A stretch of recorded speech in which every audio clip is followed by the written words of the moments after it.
आज से 10 साल पहले छोटे से रूप में शुरू किया था, धीरे धीरे धीरे धीरे वो विश्व भर में फैल गया। और वह केवल इसी भाव से शुरू किया था कि जो मेरे पास अधिक है, जो मेरे पास एक्सेस है, मेरी आवश्यकताओं से अधिक है, मेरे को उसकी आवश्यकता ही नहीं है, वो दूसरों में बांटा जाए। बहुत चैतन्य, बहुत वाइब्रेशन से दूसरे को मिलना चाहिए। तो परमात्मा जो भी अपने पास अधिक देता है, ज़्यादा देता है, वो अपने लिए होता ही नहीं, अपनी आवश्यकताओं से अधिक है वो, तो वो दूसरों के लिए है, दूसरों को बांटने के लिए। फिर उसका आनंद, उसका सुख आपको बांट करके मिल सकता है। माने फिर उस चीज का आनंद लेने के लिए आपको कोई दूसरा खोजना पड़ेगा।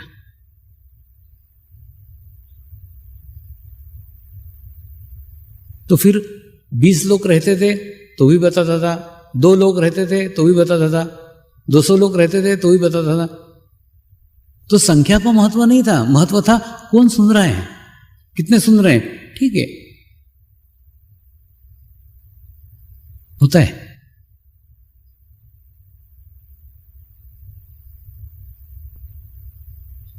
गुरु के जीवन काल में हो सकता है उसके सुनने वाले थोड़े से हो, लेकिन वो थोड़े से ही बाद में धीरे धीरे धीरे धीरे धीरे धीरे बढ़ते बढ़ते चले जाते हैं। वो अपने जीवन काल में थोड़े से ही वृक्ष लगाता है,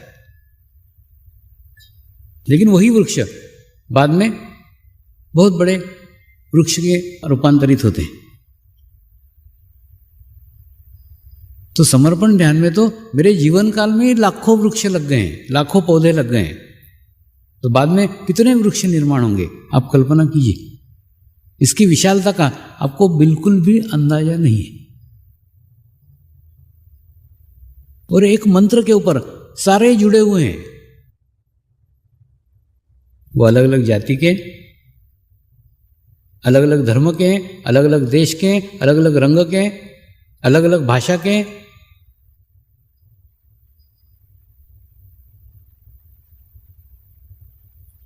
सोचिए, एक मंत्र के अंदर सब गुथे हुए हैं, सब जुड़े हुए हैं।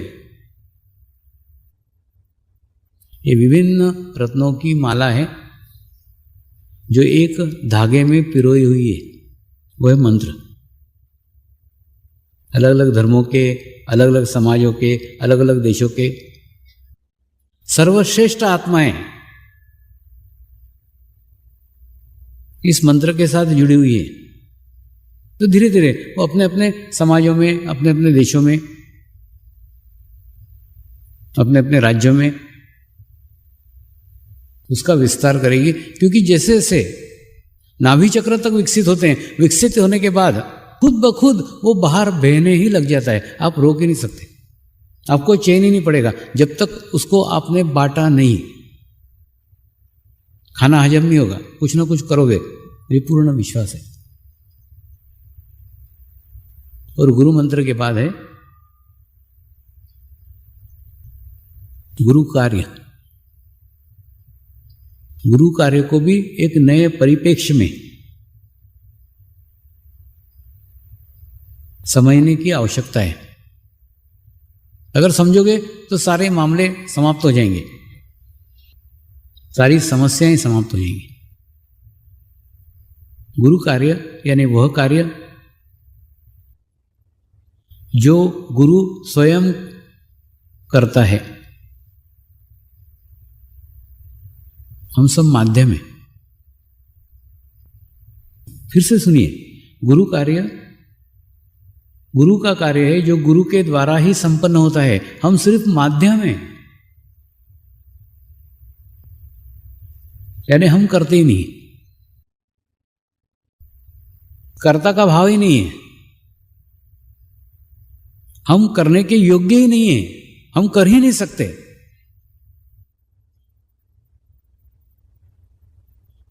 लेकिन गुरु कर सकता है, गुरु करता है, वो गुरु का ही कार्य है, गुरु अपने माध्यमों से कर रहा है।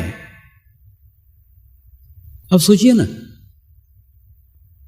सालों जंगलों में रहा हुआ व्यक्ति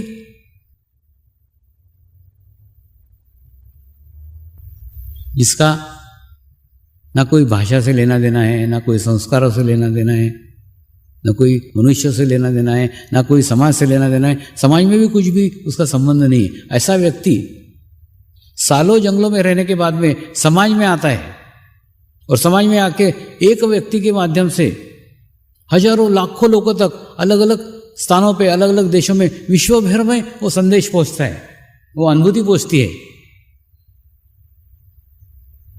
ये कभी संभव है? हो सकता है? यह असंभव है। ये इसलिए संभव हो सका, यह गुरु का कार्य है, जो गुरु के द्वारा किया जाता है। हम केवल माध्यम हैं। तो फिर अपने आप को माध्यम समझो, अपने आप को पाइप समझो। तुम जितना अपने आप को पाइप समझोगे, जितना खाली समझोगे, उतना आपके मार्फत से अधिक कार्य होगा। उसके दो फायदे। जब आप मानोगे कि ये गुरु का कार्य है, गुरु कर रहा है, तो आपको कर्ता का भाव नहीं आएगा। मैंने किया, मैं बकरी जैसा नहीं करोगे। दूसरा, दूसरे साधक से ईर्ष्या भी नहीं करोगे। ये गुरु कार्य करने का अवसर उसको मिला, मेरे को नहीं मिला, ये ईर्ष्या का भाव भी नहीं आएगा, क्योंकि मालूम है ना वो कार्य मैं कर रहा था, ना वो कार्य वो साधक कर रहा है। कार्य तो गुरु स्वयं कर रहा है, वो तो एक माध्यम है। फिर कोई प्रतियोगिता भी नहीं है। मेरे को अधिक से अधिक गुरु कार्य करने मिलना चाहिए, कोई प्रतियोगिता नहीं है। ईर्ष्या, अहंकार, प्रतियोगिता का भाव, ये सब शरीर से संबंधित है। और गुरु कार्य आत्मा का शुद्ध सत्य भाव है। एक आत्मा के द्वारा, एक आत्मा के लिए किया गया कार्य। जिन्होंने प्रचार कार्य किया है, ये जो करते हैं, वो इस अनुभव को प्राप्त करते हैं कि जब आप ध्यान के बारे में, मंत्र के बारे में लोगों को बताते हैं, उनको ध्यान कराते हैं, उनको अनुभूति होती है, तो अनुभूति होने के बाद में आपको भीतर कहीं तो भी बहुत संतोष प्राप्त होता है। एक भीतर के आत्म समाधान को आप प्राप्त हो जाते हैं। एक आत्म शांति आपको मिलती है, जो दुनिया के कोई धन से, कोई पैसे से, बाहर से खरीदी ही नहीं जा सकती। वो आत्म सुख को प्राप्त करते हैं, जो सुख बाहर से लिया ही नहीं जा सकता। कई बार मैं कहता हूं कि आप जो बाहर से पैसे से खरीद सकते हैं, वो सुविधा है, कंफर्ट है, सुख नहीं है। सुख खरीदा जा ही नहीं सकता। आत्म सुख तो केवल दूसरों को दे करके, आत्म सुख दूसरे को दो, आपको आत्म सुख मिलेगा। दूसरे को आत्म शांति दो, आपको आत्म शांति मिलेगी। जितनी दोगे उतनी मिलेगी। तो आपको कितनी आवश्यकता है, अब देखो ना, अब उतना दूसरों को दो। और तीसरा, जब आप दूसरे को बताएंगे नियमित ध्यान करना चाहिए, तो कहीं ना कहीं आप भी अपने को टटोल करके देखेंगे कि क्या मैं नियमित ध्यान करता हूं, क्या मैं नियमित मेडिटेशंस करता हूं। आप आपका आत्म परीक्षण करोगे। तो गुरु मंत्र वह मंत्र है जिस मंत्र के साथ लाखों साधकों की विश्व सामूहिकता जुड़ी हुई है। तो उसे केवल कुछ शब्दों का समूह समझने की गलती मत करना। उसको पूर्ण एकाग्रता से,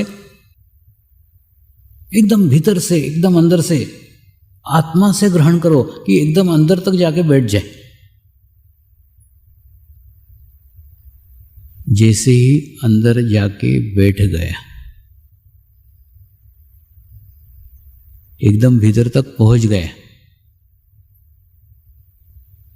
तो फिर भीतर से ही कैसेट चालू हो जाएगी। जहाँ आप एकांत में, जहाँ आप अकेले हैं, जहाँ आपके ओरा में कोई नहीं है, ऐसे समय भीतर से ही नाद सुनाई आना शुरू हो जाएगा। उस मंत्र के उच्चार भीतर से आना चालू हो जाएंगे। फिर किसी टेप रिकॉर्ड की, किसी सीडी की, किसी डीवीडी प्लेयर की कोई आवश्यकता नहीं है। ये तो सब शरीर को सुनाने के लिए, शरीर को ट्यून करने के लिए, शरीर को संस्कार देने के लिए है। एक बार भीतर से आवाज आना प्रारंभ हो गई, बस वो अंदर की आवाज सदैव आपके साथ रहेगी। बहुत महत्वपूर्ण है। बीज को किस समय, किस स्थान पे, किस जगह बोया गया,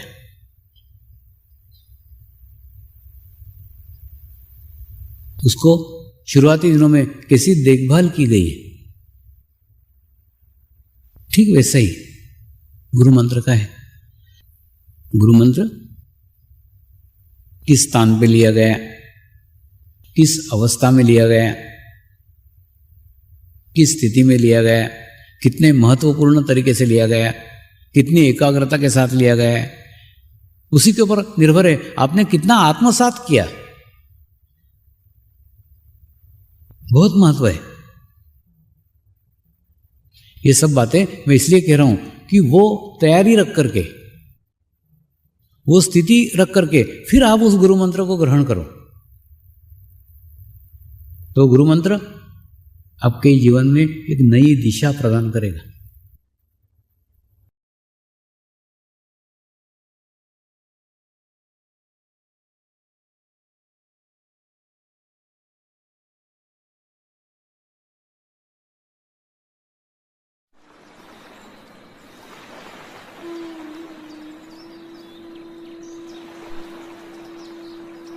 गुरुर्ब्रह्मा गुरुर्विष्णु गुरुर्देवो महेश्वरा गुरुर्साक्षात् परब्रह्म तस्मै श्री गुरुवे नमः।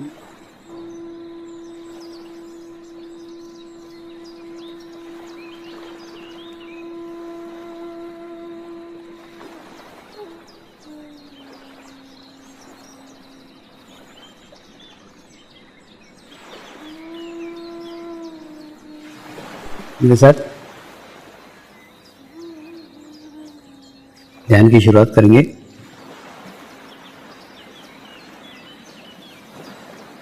मैं एक पवित्र आत्मा हूं, मैं एक शुद्ध आत्मा हूं, मैं एक पवित्र आत्मा हूं, मैं एक शुद्ध आत्मा हूं, मैं एक पवित्र आत्मा हूं,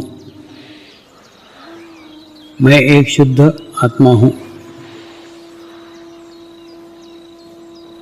गुरु मंत्र का उच्चारण करेंगे। ओम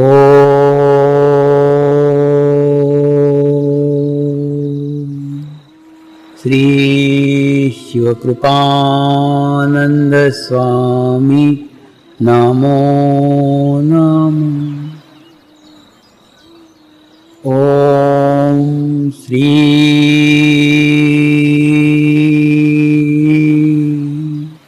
शिवकृपानंद स्वामी नमो नमः। ओम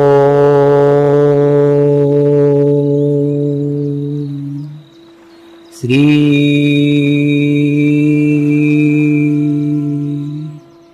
शिवकृपानंद स्वामी नमो नमः। ओम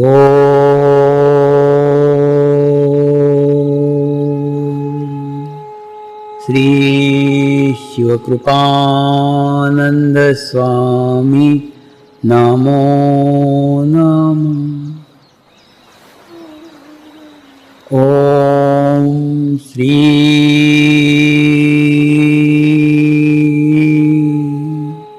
शिवकृपानंद स्वामी नमो नमः। ओम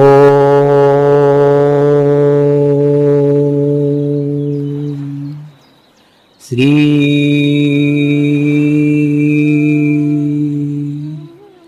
शिवकृपानंद स्वामी नमो नमः।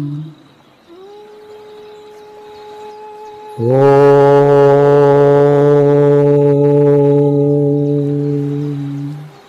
श्री शिवकृपानंद स्वामी नमो नमः। ओम श्री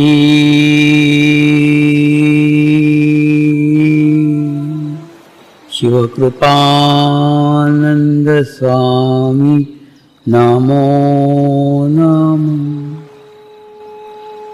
ओम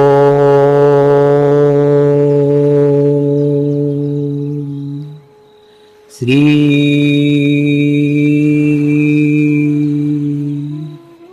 शिवकृपानंद स्वामी नमो नमः।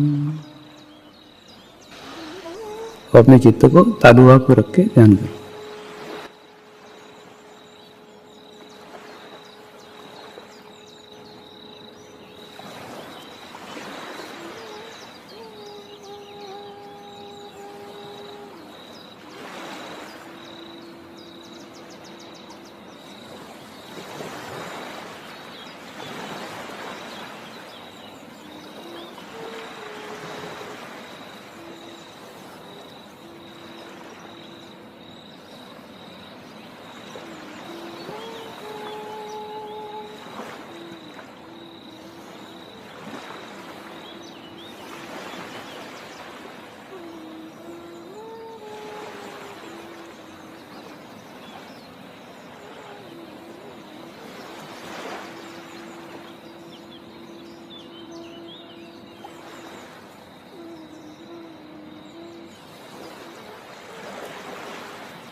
प्रार्थना करेंगे, हे परमात्मा, हम सभी पवित्र आत्माएं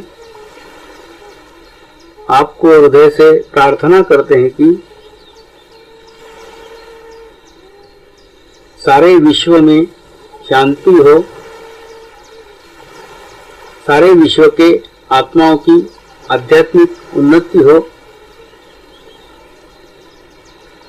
एवं सर्वांगीण उन्नति हो। यही हम सब आत्माओं की शुद्ध इच्छा है।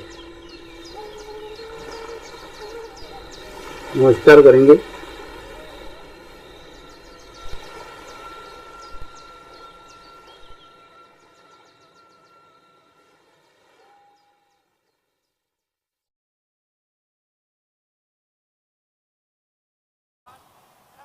शांति पाठ करेंगे। ओम द्युः शांति अंतरिक्षगम शांति पृथ्वी शांति रापः शांति रौषधयः शांति वनस्पतयः शांति विश्वे देवाः शांति ब्रह्म शांति सर्वगं शांति शांतिरेव शांति श्यामा शांतिरेधि। ओम शांति शांति शांति सर्वारिष्ट सुशांतिर्भवतु।